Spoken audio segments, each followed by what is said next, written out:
If you're waiting for a safe moment to get into Solana, you'll miss it. There won't be a safe moment. The best entry point looks exactly like right now. Price 76% below its peak. Everyone shouting, "The project is dead. The meme coin engine stalled." This is precisely the fear into which I'm buying more, but not blindly, by a plan. I'll lay it out step by step right now, levels, targets, and what could go wrong. Be sure to subscribe to the channel, hit like, and let's begin. First, let's honestly answer the question the whole market is asking right now. Is Solana dead? Just a year ago, it was being called an Ethereum killer. In January 2025, it cost almost $296, the hottest network in crypto. Today, it's an outcast with the label, the chain of dead memes. The story has turned 180 degrees. But in form, Solana is definitely not dead. Despite the entire crash, it remains the 7th largest cryptocurrency by market cap, around $41 billion, outranking dozens of projects with far louder promises. In June, Solana, together with Internet Computer, became one of only 2 blockchains in history to cross the 100 billion transaction mark, with Solana at around 114 billion. Every day, the network processes about 150 million transactions, and roughly 3.9 million addresses are active daily. And it's not just speculation. The amount locked in DeFi denominated in Sol itself is now at an all-time high, above 80 million coins, even though in dollar terms that's about $5 billion. And here's the first paradox. If the project is dead, why are more people using it than ever? Hold on to that question, because the answer to it isn't as pleasant as it first seems. The thing is, activity itself isn't what matters. What matters is its quality. For all 2 years, most of these transactions were generated by the same thing, memecoin speculation. The Pump.Fun platform let anyone launch their own memecoin in a couple of seconds for almost nothing, and people launched them by the millions. This wasn't a side project, but the network's main cash register. Pump.Fun became Solana's largest revenue source, and by March 2026 had passed $1 billion in cumulative revenue. And now, what a study of more than 18 million such tokens revealed. A picture that makes you uneasy. Nearly 69% of memecoins stopped trading on their very launch day. Add those that survived just a single day, and that's already more than 80%. And only about 5% of projects lasted longer than 90 days. The reason is simple. Creating a token cost almost nothing. If it doesn't take off, the author immediately stamps out a new one and tries again.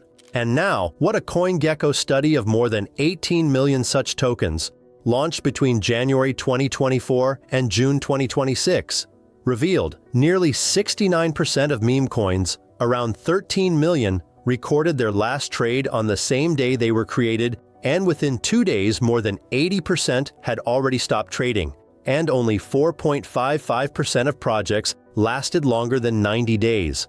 The reason is simple. Creating a token costs almost nothing. If it doesn't take off, the author immediately stamps out a new one and tries again. And this conveyor belt has begun to grind to a halt. The share of tokens on Pump.Fun that actually mature into full-fledged trading has fallen to a pitiful 0.26%, down 80% in just 3 months, while the platform's daily revenue collapsed from nearly $5 million to $800,000. To give you a sense of the scale of the stoppage, there was a moment when, over an entire 24 hours, not a single new token matured at all. And then the fees of the whole network tumbled too, from 33,000 SOL per day in January to 5,300 in June, that same minus 84%. Where did the money go? Speculators went where there's more thrill.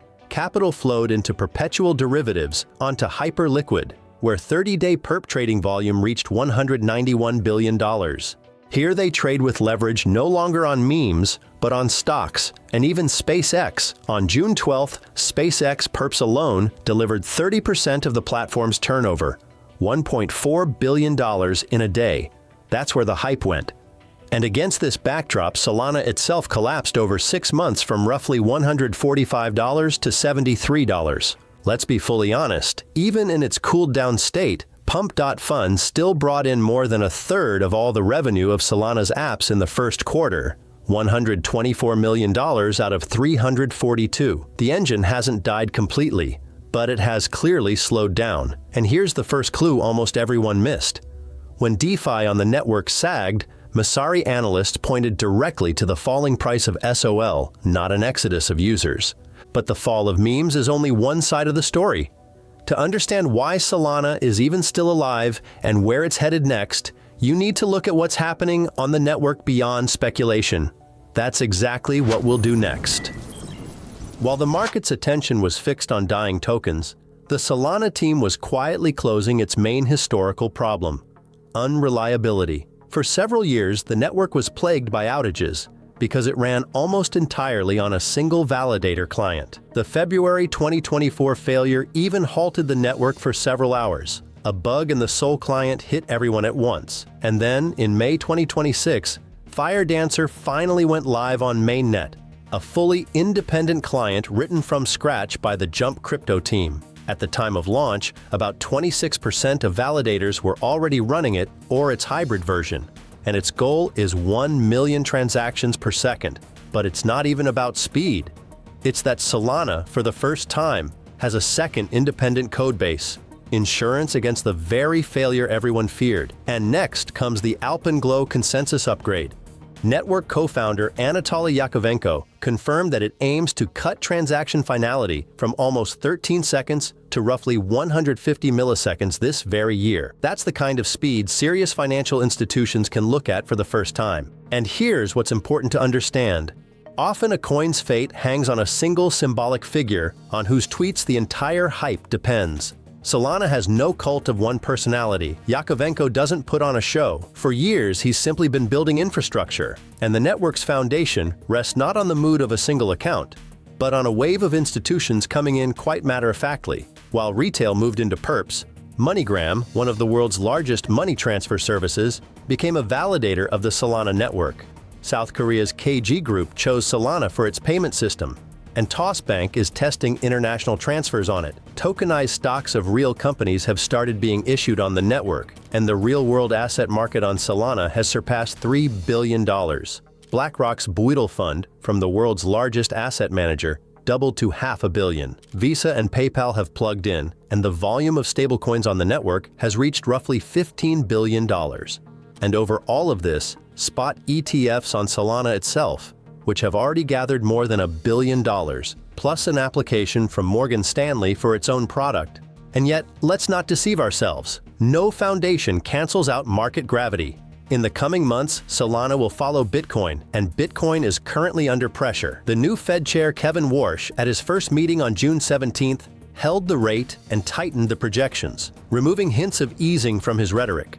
This supported the dollar and yields, a direct headwind for risk assets. Against this backdrop, money has been leaving Bitcoin ETFs for the sixth straight week, around $6.35 billion over the past month, the largest wave of institutional selling since the funds launched. Bitcoin itself is holding around 60,000 and is struggling to defend the 60,000 level.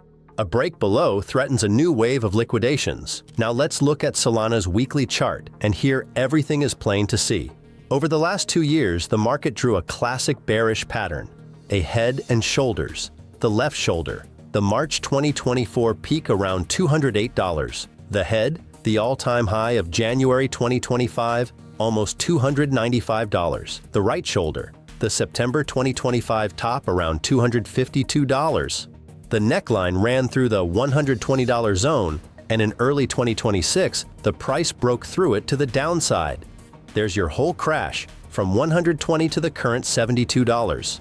But notice where the price ended up. Just this week, Solana pierced $64 and was immediately bought back. But honestly, on the weekly chart, there's almost no support beneath it all the way down to the old 2023 base, around $20 to $30. So the margin of safety here is thin, and the RSI only confirms it. On the weekly, it's around 35 and still pointing down. The trend is still falling, not reversed. There's no ready reversal signal here. That's exactly why I'm not waiting for a bounce blindly, but preparing my additional buys lower by plan. I'm not promising you instant X's at the snap of a finger. I keep two paths in mind, and both are tied to Bitcoin: the downward path. If Bitcoin loses 60,000, Solana almost certainly loses its 60 to 64. And beneath them, as we just saw, there's almost no support all the way down to the 30 to 40 zone, which is exactly where analysts are aiming in the bearish scenario. And it's precisely this void I intend to use. Not with a single order at a bottom that's impossible to guess, but with a ladder downward. I start adding already on the dump and more heavily closer to 30 to 40. For me, such a flush is not a reason to panic, but a pre-mapped accumulation zone. The upward path, Bitcoin holds support, and then for a reversal, Solana needs to reclaim those very $85 to $90. Above that, the road opens to a retest of the neckline around $120 to $140, and that will already be the first serious confirmation that the trend has changed. Next, the exit strategy. I'll lock in profit with a ladder too, bit by bit. At 100, at 150, and at $200 in 2027 and 2028. And a small part of the position I'll leave for the boldest scenario, a retest of the all-time high around $300. This isn't a casino and not a belief in miracles. It's a plan with concrete levels, where I buy more, where I take profit, and what it depends on. I'm acting not blindly, but because I know in advance what I'll do at each next step. So what levels on Solana are you watching? Write in the comments whether you're waiting for a flush to buy more and what targets you're holding for the next cycle. I'll try to answer everyone. I'll be following this story on my Telegram channel. The link is in the first comment. Head over and become part of our community. Thanks for watching. Your Coin Post.